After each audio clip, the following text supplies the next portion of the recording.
Bismillahirrahmanirrahim. Assalamualaikum warahmatullahi wabarakatuh. Perkenalkan, saya Wahyu Wibowo Mukti, NIM 8111419 Saya dari Fakultas Hukum Universitas Negeri Semarang. Di sini saya akan menjelaskan mengenai pembahasan dalam jurnal yang telah saya buat yang berjudul Analisis Sudut Pandang Viktimologi dan Perlindungan Korban Kasus Pembegalan oleh Mantan Pacar Sendiri di Kabupaten Sidrap. Di dalam jurnal ini saya telah membuat struktur jurnal yang mana terdiri dari yang pertama adalah abstrak, kedua adalah pendahuluan, ketiga adalah metode penelitian, keempat adalah pembahasan, kelima adalah penutup, dan yang terakhir keenam adalah daftar pustaka. Kemudian di sini saya akan membahas, mengupas dan membreakdown satu persatu dari struktur jurnal yang telah saya buat. Struktur yang pertama adalah pada abstrak. Abstrak dalam jurnal yang telah saya buat menggunakan dua bahasa, yakni bahasa Indonesia dan bahasa Inggris. Di dalamnya membahas mengenai garis besar pengertian dari korban kejahatan dan juga perlindungan maupun bantuan hukum bagi korban kejahatan yang dalam praktik peradilan pidana ini dinilai tidak seimbang dengan perlindungan hukum kepada pelaku. Sehingga saya mendapatkan dan saya temukan dua kata kunci dalam abstrak tersebut. Kemudian saya masukkan ke dalam abstrak jurnal tersebut, yakni korban kejahatan dan perlindungan hukum. Kemudian adalah struktur yang kedua pada pendahuluan.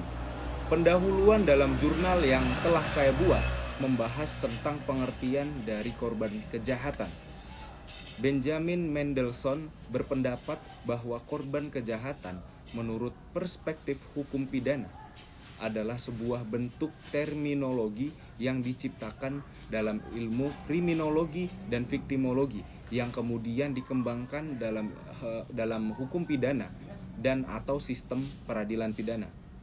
Dalam sudut pandang viktimologi, korban kejahatan memiliki tipologinya masing-masing atau pengertiannya tersendiri, yakni bagaimana tingkat kerentanannya, kemudian tingkat kealpaan korban, dan juga tingkat hubungan dengan pelaku kejahatan yang terlibat dalam peristiwa kejahatan yang telah menimpa korban dalam kaitannya dengan peristiwa tindak pidana yang telah terjadi.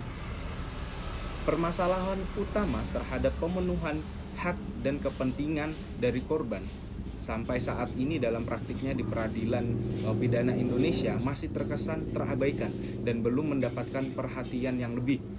Karena dalam praktiknya objek perhatian masih terfokus hanya pada bagaimana cara untuk memberikan rasa pembalasan belaka dengan memberikan sanksi hukuman kepada pelaku kejahatan agar pelaku itu merasa jera.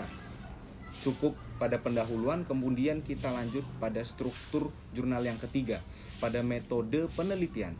Metode penelitian yang saya gunakan dalam penelitian ini menggunakan jenis penelitian hukum doktrinal atau penelitian hukum normatif.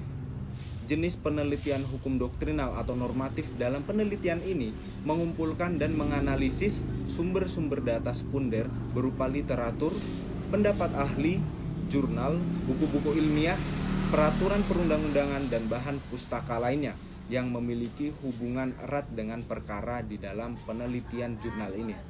Tujuan diadakannya analisis penelitian di dalam jurnal ini agar dapat memberikan dan mengetahui jawaban bagaimana apabila dalam suatu kasus perkara pidana ditinjau dari sudut pandang viktimologi dan perlindungan kepada korban.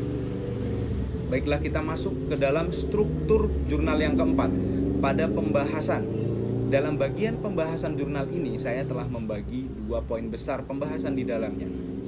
Yang pertama adalah kasus posisi, di mana kasus posisi adalah kasus yang saya masukkan di dalam jurnal ini membahas mengenai seorang pemuda di Kabupaten Sidrap, Sulawesi Selatan yang tega membegal mantan pacarnya sendiri lantaran sakit hati karena diputuskan sepihak cintanya oleh korban. Kemudian yang kedua, poin besar kedua adalah analisis kasus posisi dengan sudut pandang viktimologi. yang kemudian saya bagi kembali poinnya, yakni yang pertama adalah konsep teori viktimologi yang terdapat yang sesuai dalam kasus posisi. Dan di sini saya menggunakan teori Carroll yang menurut saya cocok dan pantas untuk melihat karakteristik pelaku, peran pelaku, dan korban kejahatan yang menggunakan pendekatan rumus rasional analitis yang mempertimbangkan faktor yang pertama adalah faktor subjektif atau subjektif utility dan faktor probability of success serta faktor gain atau stimulus rangsangan. Yang kedua adalah kronologi kasus dan pihak yang terlibat. Kasus tersebut terjadi di Dusun Salobompong, Desa Talumai, Kecamatan Watang Sindereng, Sidrap, Selasa 11 Mei 2021. Berita yang masih hangat. Bermulai dari korban yang sedang mengendarai motor sendirian, kemudian pelaku datang dan memepet serta merampok barang-barang berharga milik korban, berupa ponsel yang pada mulanya ditolak oleh korban.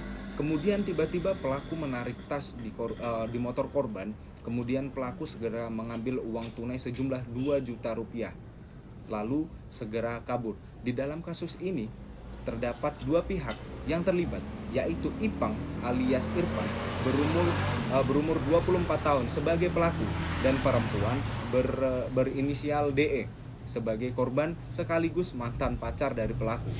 Yang ketiga adalah sebab terjadinya kasus. Adapun sebab korban DE bisa menjadi korban dalam kasus tersebut akibat adanya faktor internal, yaitu faktor-faktor yang terdapat pada individu. Faktor internal merupakan dorongan yang terjadi dari dirinya sendiri untuk melakukan suatu tindak pidana. Kemudian poin yang keempat adalah perlindungan korban.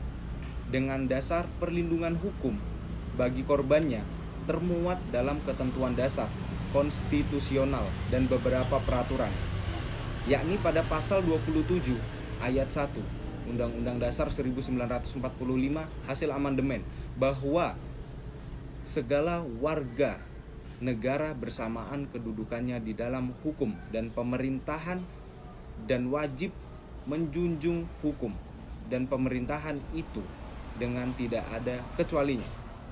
Kemudian struktur jurnal yang kelima. Pada bab penutup dalam jurnal ini saya bagi kembali menjadi 2, yaitu kesimpulan dan saran.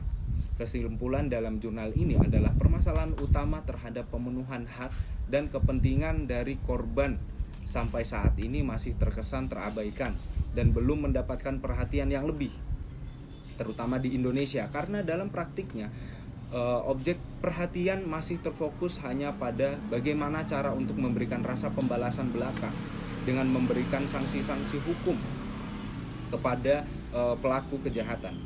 Kemudian saran saya pada penutup ini sebagai penulis adalah ada baiknya apabila sistem perlindungan hukum bagi korban di Indonesia, terutama di Indonesia, dapat ditekankan dan ditegaskan kembali agar dapat tercipta kemungkinan peran aktif dari korban dalam proses peradilan pidana, dan korban pun bisa mendapatkan kembali harga diri dan kepercayaan dirinya.